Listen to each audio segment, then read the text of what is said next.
سورہ بنی اسرائیل کی آیت نمبر 85 سورہ بنی اسرائیل اور 15ویں پارے کا 10واں رکوع۔ اللہ رب العالمین نے ارشاد فرمایا وَيَسْأَلُونَكَ عَنِ الرُّوحِ، اور آپ سے روح کے متعلق پوچھتے ہیں، آپ سے روح کے متعلق سوال کرتے ہیں۔ قُلِ الرُّوحُ مِنْ أَمْرِ رَبِّي، آپ فرمائیے روح میرے رب کے حکم سے ایک چیز ہے۔ وَمَا أُوتِيتُم مِّنَ الْعِلْمِ إِلَّا قَلِيلًا، اور تمہیں علم نہ ملا مگر تھوڑا۔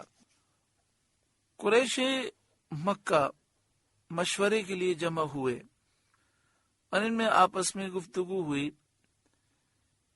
کہ محمد مصطفیٰ صلی اللہ علیہ وآلہ وسلم ہم میں رہے، اور کبھی ہم نے ان کو صدق اور امانت میں کمزور نہ پایا، امانت دار ہیں، سچے ہیں۔ کبھی ان پر تہمت لگانے کا موقع ہاتھ نہ آیا، ہم کبھی ان پر کوئی الزام نہ لگا سکے۔ اب انہوں نے نبوت کا دعویٰ کر دیا تو ان کی سیرت اور ان کے چال چلن پر کوئی عیب لگانا تو ممکن نہیں ہے۔ یہودیوں سے پوچھنا چاہیے کہ ایسی حالت میں کیا کیا جائے، کس طرح لوگوں کو ان سے دور کیا جائے۔ اس مطلب کے لیے ایک جماعت یہودیوں کے پاس بھیجی گئی۔ یہودیوں نے ان کافروں سے کہا کہ محمد صلی اللہ علیہ وآلہ وسلم سے 3 سوال کرو، اگر تینوں کے جواب نہ دیں تو وہ نبی نہیں، اور اگر تینوں کا جواب دے دیں جب بھی نبی نہیں، اور اگر 2 کا جواب دے دیں 1 کا جواب نہ دیں تو وہ سچے نبی ہیں۔ وہ 3 سوال یہ ہیں۔ ایک تو ان سے یہ پوچھو کہ اصحاب کہف غار والوں کا واقعہ کیا ہے۔ دوسرا ان سے پوچھو کہ ذوالقرنین کا واقعہ کیا ہے، اور تیسرا روح کا حال پوچھو۔ چنانچہ قریش نے نبی اکرم صلی اللہ علیہ وآلہ وسلم سے یہ سوال کیے تو آپ نے اصحاب کہف اور ذوالقرنین کے واقعات تو تفصیل سے بیان کر دیے، جن کا ذکر سورہ کہف میں ہے، اور روح کا معاملہ ابہام میں رکھا، جیسا کہ توریت میں مبہم رکھا گیا تھا، یعنی آپ نے روح کی تفصیل نہیں بیان کی۔ قریش یہ سوال کر کے نادم ہوئے۔ اس میں اختلاف ہے کہ سوال حقیقت روح سے تھا یا اس کی مخلوقیت سے، جواب دونوں کو ہو گیا۔ آیت میں یہ بھی بتا دیا گیا کہ مخلوق کا علم اللہ کے علم کے سامنے قلیل ہے۔ اگرچہ ما اوتیتم کا خطاب یہودیوں کے ساتھ خاص ہو، لیکن حکم عام ہے کہ علم الہی کے سامنے مخلوق کا علم بہت تھوڑا ہے۔ وَلَئِن شِئْنَا لَنَذْهَبَنَّ بِالَّذِي أَوْحَيْنَا إِلَيْكَ، اور اگر ہم چاہتے تو یہ وحی جو ہم نے آپ کی طرف کی اسے لے جاتے۔ ثُمَّ لَا تَجِدُ لَكَ بِهِ عَلَيْنَا وَكِيلًا، پھر آپ کوئی نہ پاتے کہ آپ کے لیے ہمارے حضور اس پر وکالت کرتا۔ الا رحمتا من ربک، مگر آپ کے رب کی رحمت۔ ان فضلہ کان علیک کبیرا، بے شک آپ پر اللہ کا بڑا فضل ہے۔ یعنی ہم چاہتے تو قرآن کریم کو سینوں سے اور صحیفوں سے، کتابوں سے محو کر دیتے اور اس کا کوئی اثر باقی نہ چھوڑتے، لیکن اللہ تعالیٰ نے فضل فرمایا، قیامت تک قرآن کو باقی رکھا اور ہر تغیر اور تبدل سے محفوظ فرمایا۔ حضرت عبداللہ بن مسعود رضی اللہ تعالی عنہ نے فرمایا، قرآن پاک خوب پڑھو اس سے پہلے کہ قرآن پاک اٹھا لیا جائے، کیونکہ قیامت قائم نہ ہوگی جب تک کہ قرآن پاک نہ اٹھایا جائے۔ یہاں یہ فرمایا گیا کہ آپ پر اللہ کا بڑا فضل ہے، تو فرمایا اس سے مراد یہ ہے کہ اللہ نے آپ پر قرآن کریم نازل فرمایا، اس کو باقی اور محفوظ رکھا، آپ صلی اللہ علیہ وآلہ وسلم کو تمام نبیوں، رسولوں، فرشتوں، ساری مخلوق کا سردار بنایا، خاتم النبیین آخری نبی کیا، اور مقام محمود آپ کو عطا فرمایا، اور بھی بے حساب فضیلتیں آپ کو عطا فرمائی۔ قل اے محبوب آپ فرمائیے، لئن اجتمعت الانس والجن، اگر آدمی اور جن سب اس بات پر متفق ہو جائیں، علی ان یأتوا بمثل ھذا القرآن، کہ اس قرآن کی مانند لے آئیں، لا یأتون بمثلہ، تو اس کا مثل نہ لا سکیں گے، ولو کان بعضهم لبعض ظہیرا، اگرچہ ان میں ایک دوسرے کا مددگار ہو۔ بلاغت، حسن نظم و ترتیب، علوم غیبیہ اور معارف الہیہ میں سے کسی کمال میں اس قرآن کی مانند یہ لا ہی نہیں سکتے۔ مشرکین نے کہا تھا کہ ہم چاہیں تو اس قرآن کی مثل بنا لیں۔ اس پر یہ آیت کریمہ نازل ہوئی اور اللہ تعالی نے ان کی تکذیب فرمائی، ان کے اس دعوے کو جھٹلا دیا۔ خالق کے کلام کے مثل مخلوق کا کلام ہو ہی نہیں سکتا، اگر وہ سب باہم مل کر کوشش کریں، جب بھی ممکن نہیں کہ اس کلام کے وہ مثل لا سکیں، یہ ان کے بس میں نہیں۔ چنانچہ ایسا ہی ہوا، تمام کفار عاجز ہوئے اور انہیں رسوائی اٹھانا پڑی، اور وہ ایک سطر، ایک آیت بھی قرآن کریم کے مقابل بنا کر پیش نہ کر سکے اور نہ آئندہ کر سکیں گے۔ وَلَقَدْ صَرَّفْنَا لِلنَّاسِ فِي هَذَا الْقُرْآنِ مِنْ كُلِّ مَثَلٍ، اور بے شک ہم نے لوگوں کے لیے اس قرآن میں ہر قسم کی مثل طرح طرح بیان فرمائی، یعنی ہر قسم کی مثالیں دے کر معاملات اور احکام سمجھائے گئے۔ فَأَبَى أَكْثَرُ النَّاسِ إِلَّا كُفُورًا، تو اکثر آدمیوں نے نہ مانا مگر ناشکری کرنا، یعنی اکثر لوگ حق سے منکر ہیں اور انہوں نے حق سے روگردانی کو اختیار کیا۔ جو شخص اللہ کا نافرمان ہے، گناہ کرتا ہے، وہ ناشکری کرتا ہے۔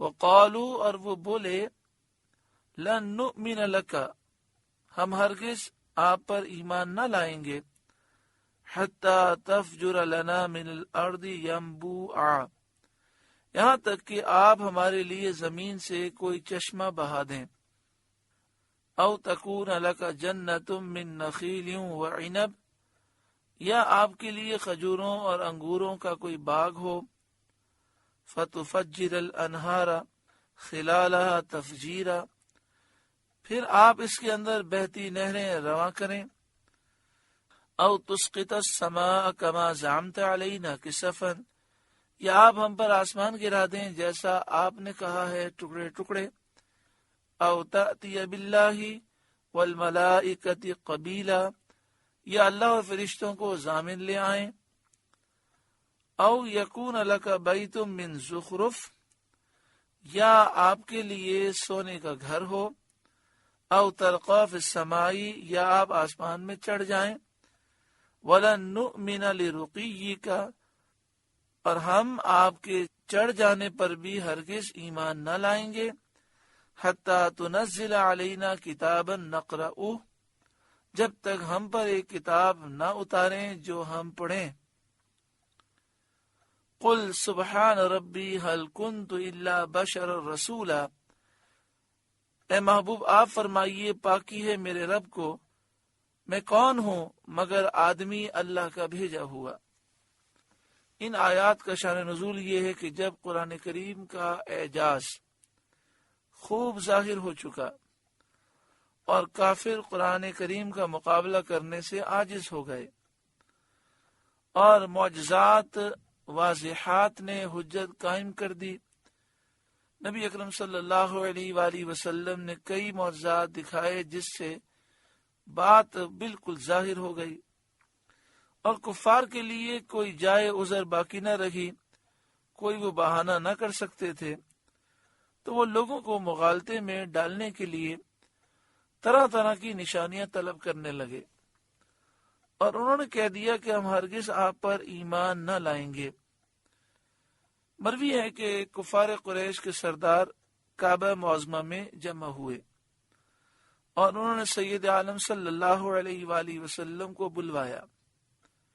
حضور صلی اللہ علیہ وآلہ وسلم تشریف لائے تو انہوں نے کہا کہ ہم نے آپ کو اس لیے بلایا ہے کہ آج گفتگو کر کے آپ سے معاملہ طے کر لیں، تاکہ ہم پھر آپ کے حق میں معذور سمجھے جائیں۔ عرب میں کوئی آدمی ایسا نہیں ہوا جس نے اپنی قوم پر وہ شدائد کیے ہوں جو آپ نے کیے ہیں۔ آپ نے ہمیں بڑی تکلیفیں دی ہیں، آپ نے ہمارے باپ داداؤں کو برا کہا، ہمارے دین کو برا کہا، ہمارے دانش مندوں اور عقل مندوں کو آپ نے کم عقل کہا، ہمارے معبودوں کی آپ نے توہین کی، ہماری جماعت کو آپ نے متفرق کر دیا، کوئی برائی باقی آپ نے نہ رکھی۔ اس سے آپ کی کیا غرض ہے؟ اگر آپ مال چاہتے ہیں تو ہم آپ کے لیے اتنا مال جمع کر دیں گے کہ ہماری قوم میں آپ سب سے زیادہ مالدار ہو جائیں گے۔ اگر آپ اعزاز چاہتے ہیں تو ہم آپ کو اپنا سردار بنا لیں گے۔ اگر آپ ملک اور سلطنت چاہتے ہیں تو ہم آپ کو بادشاہ تسلیم کر لیں گے۔ یہ سب باتیں کرنے کے لیے ہم تیار ہیں۔ اگر آپ کو کوئی دماغی بیماری ہو گئی ہے یا کوئی خلش ہو گیا ہے تو ہم آپ کا علاج کریں گے، اور اس میں جس قدر خرچہ ہوگا ہم اٹھائیں گے۔ اللہ اکبر! کس قدر کافروں نے دکھ دیا ہمارے آقا و مولا صلی اللہ علیہ وآلہ وسلم کو، اور کس قدر تکلیفیں سہ کر آپ صلی اللہ علیہ وآلہ وسلم نے اس اسلام کو پھیلایا۔ سید عالم صلی اللہ علیہ وآلہ وسلم نے فرمایا، ان میں سے کوئی بات نہیں، میں مال، بادشاہت، سلطنت، سرداری کسی چیز کا طلبگار نہیں ہوں۔ واقعہ صرف اتنا ہے کہ اللہ تعالیٰ نے مجھے رسول بنا کر بھیجا ہے اور مجھ پر اپنی کتاب نازل فرمائی ہے، اور حکم دیا ہے کہ میں تمہیں اس کے ماننے پر اللہ کی رضا اور آخرت کی نعمت کی بشارت دوں، اور انکار کرنے پر اللہ کے عذاب کا خوف دلاؤں۔ میں نے تمہیں اپنے رب کا پیغام پہنچایا، اگر تم اسے قبول کرو تو یہ تمہارے لیے دنیا اور آخرت کی خوش نصیبی ہے، اور نہ مانو تو میں صبر کروں گا اور اللہ کے فیصلے کا انتظار کروں گا۔ اس پر ان لوگوں نے کہا، اے محمد، اگر آپ ہماری معروضات کو قبول نہیں کرتے، آپ ہماری پیشکش کو قبول نہیں کرتے، تو ان پہاڑوں کو ہٹا دیجئے، میدان صاف نکال دیجئے، نہریں جاری کر دیجئے، اور ہمارے مرے ہوئے باپ داداؤں کو زندہ کر دیجئے۔ ہم ان سے پوچھ کر دیکھ لیتے ہیں کہ آپ جو فرماتے ہیں کیا یہ سچ ہے۔ اگر وہ کہہ دیں گے تو ہم مان لیں گے۔ نبی کریم صلی اللہ علیہ وآلہ وسلم نے فرمایا، میں ان باتوں کے لیے نہیں بھیجا گیا، جو پہنچانے کے لیے میں بھیجا گیا ہوں وہ میں نے پہنچا دیا۔ اگر تم مانو تمہارا نصیب، نہ مانو تو میں اللہ کے فیصلے کا انتظار کروں گا۔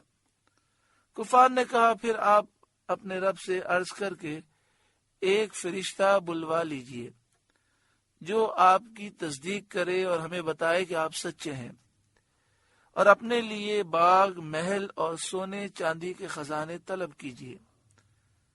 اب صلی اللہ علیہ وآلہ وسلم نے فرمایا، میں اس لیے نہیں بھیجا گیا، میں بشیر نذیر بنا کر بھیجا گیا ہوں۔ اس پر کہنے لگے، تو ہم پر آسمان گروا دیجئے۔ اور بعض ان میں سے یہ بولے کہ ہم ہرگز ایمان نہ لائیں گے جب تک آپ اللہ کو اور فرشتوں کو ہمارے سامنے نہ لائیں۔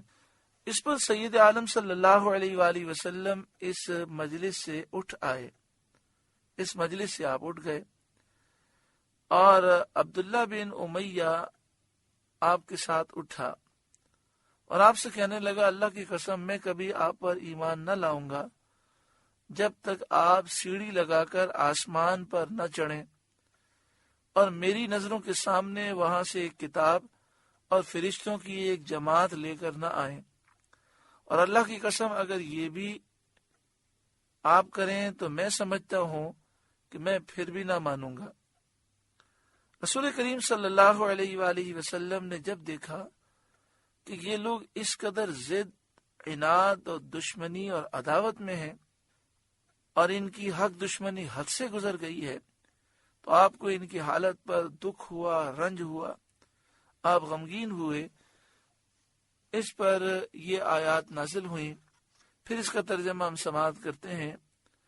وقالو، اور وہ بولے، لن نؤمن لک، ہم ہرگز آپ پر ایمان نہ لائیں گے، حتی تفجر لنا من الارض ینبوعا، یہاں تک کہ آپ ہمارے لیے زمین سے کوئی چشمہ بہا دیں، او تکون لک جنت من نخیل وعنب، یا آپ کے لیے کھجوروں اور انگوروں کا کوئی باغ ہو، فتفجر الانہار خلالها تفجیرا، پھر آپ اس کے اندر بہتی نہریں رواں کریں، او تسقط السماء کما زعمت علینا کسفا، یا آپ ہم پر آسمان گرا دیں جیسا آپ نے کہا ہے ٹکڑے ٹکڑے، او تأتی باللہ والملائکۃ قبیلا، یا اللہ اور فرشتوں کو ضامن لے آئیں اور وہ اللہ اور فرشتے ہمارے سامنے آپ کے سچے ہونے کی گواہی دیں، او یکون لک بیت من زخرف، یا آپ کے لیے سونے کا گھر ہو، او ترقی فی السماء، یا آپ آسمان میں چڑھ جائیں، وَلَن نُؤْمِنَ لِرُقِيِّكَ حَتَّى تُنَزِّلَ عَلَيْنَا كِتَابًا نَقْرَؤُهُ، اور ہم آپ کے چڑھ جانے پر بھی ہرگز ایمان نہ لائیں گے جب تک ہم پر ایک کتاب آپ نہ اتاریں جو ہم پڑھیں۔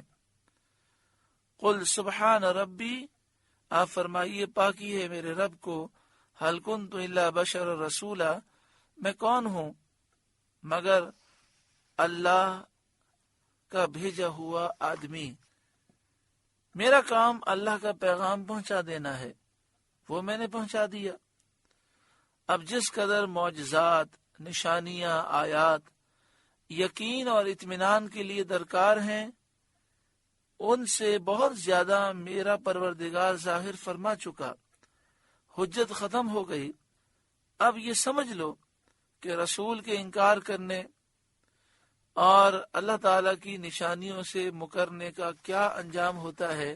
تم انتظار کرو اللہ کے غضب کا۔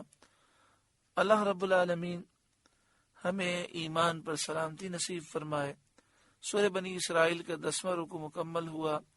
اللہ تعالیٰ اس رکوع کے نور سے ہمارے قلوب کو روشن منور فرمائے۔